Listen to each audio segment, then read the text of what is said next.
Le ministère public requiert donc la même peine prononcée en première instance pour les principaux protagonistes de l'affaire Radio Tefana, à des réquisitions qui n'ont pas laissé la défense insensible. On cherche à éliminer politiquement Oscar Temaru, leader du Tavini, en s'attaquant au maire de Faa. Ce sont les mots de Stanley Cross, avocat de la mairie de Faa.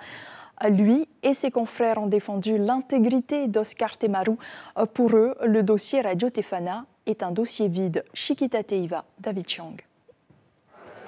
Stanley Cross, l'avocat de la commune de Faa, a tenu à rappeler la genèse de ce procès qui a commencé en octobre 2018 lorsque le maire de Faa accuse la France de crimes contre l'humanité. Et c'est l'homme politique que l'on tente d'abattre aujourd'hui. Le tribunal correctionnel en septembre 2019 a condamné M. Oscar Temaru, a condamné le leader Oscar Temaru, n'a pas condamné le maire de la commune, il l'a condamné au nom de la raison d'État et non pas au nom du peuple français. Du côté du ministère public, changement de discours par rapport à la première instance, on ne parle plus de radio de propagande, mais de radio partisane. J'ai pas vraiment compris en fait, puisque la citation nous parle de propagande. Donc s'il n'y a plus de propagande, dans ce cas-là, il n'y a plus d'infraction. On ne sait plus trop pourquoi on est là d'ailleurs.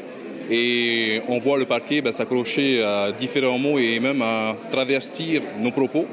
Ce qui me donne plus confiance à la justice, c'est que les subventions qu'on a reçues de la commune de Faa correspondent à un vrai travail que l'on a effectué pour la commune, sous la forme d'émissions bien précises, sous la forme d'une programmation claire et nette. Et là, tout d'un coup, depuis la première instance jusqu'à aujourd'hui, on voit le parquet balayer ça d'un revers de main.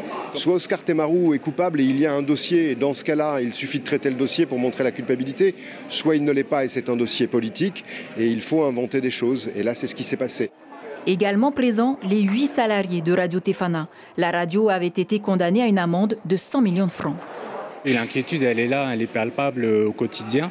Je le disais tout à l'heure, concrètement, pour les employés de la radio, ça veut dire pas d'accès aux prêts bancaires, ça veut dire pas de projection dans l'avenir.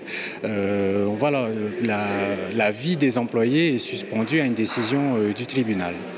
Le parquet a confirmé les peines prononcées en première instance, 6 mois de prison avec sursis, une amende de 5 millions pour Oscar Temaru, 3 mois de prison avec sursis simple et 1 million d'amende pour Vitom Amatua Yahutapu, et enfin 1 mois de prison avec sursis simple et une amende de 200 000 francs pour Henouy Lecaille et aucune peine d'inéligibilité pour les 3 protagonistes. L'information en continu sur Polynésie la première, Internet et réseaux sociaux.